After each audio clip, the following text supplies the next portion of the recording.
Hey guys, I'm about 2/3 of the way into my run, and I wanted to share something with you that is on my heart, something that I hope encourages you.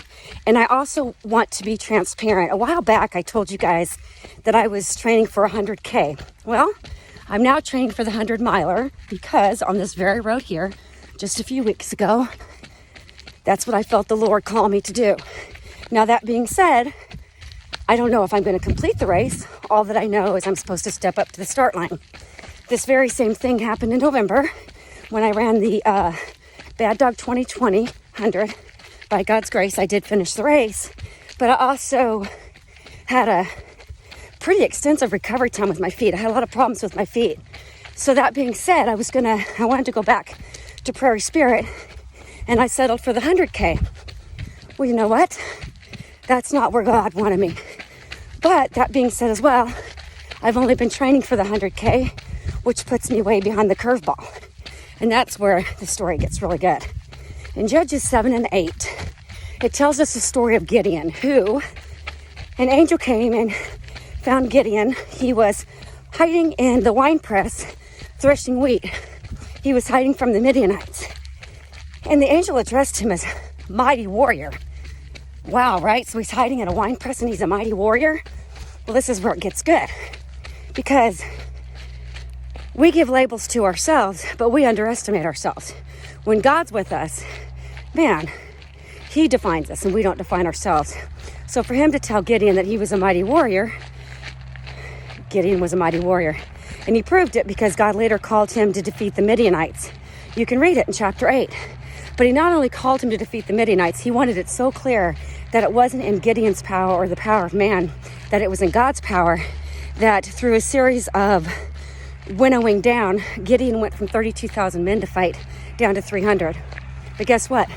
He only needed the 300 because in God's strength, anything is possible. So this is the deal. In 2019, I went into Prairie Spirit, the same race that I'm going to now, ready to do the 100, but I was having a lot of hamstring pain and lots of other injuries. But I knew I was supposed to step up to the start line. And I knew I was supposed to be there because they were allowing me to do the pre-race prayer, and I wasn't going to miss that for anything. But I got out there, I gave it my best shot. But about 33 miles in, it was just too painful. I just could not continue. But I had this thought, and it was definitely a divine thought. I felt the Lord telling me, Melissa, I didn't say no. I just said not today. And so that gave me that just really encouraged my heart. And I wanted to go back in 2020.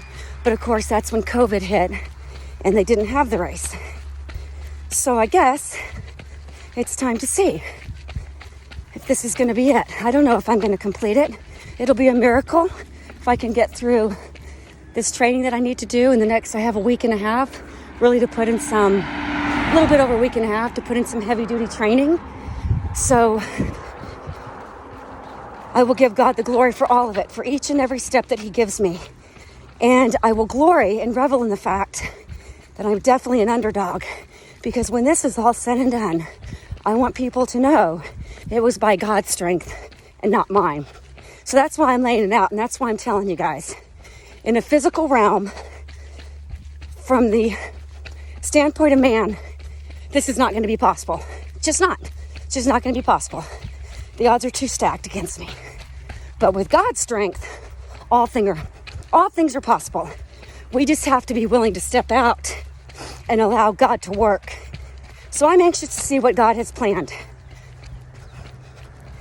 Wow, and I hope you are too.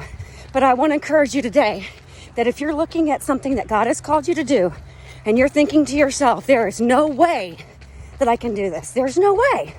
Look at the story of Gideon. The Midianites attacked themselves. God caused them to turn on themselves. And with 300 men, Gideon defeated an army as numerous as the sands on the seashore. Can you believe that? That is amazing. But that's our God. Don't underestimate him. He's limitless. Step out to do what he's called you to today. And on the end of March, the last weekend of March, God willing, I'm going to step up to the start line of the Prairie Spirit 100. And I'm going to give God the glory for each and every step.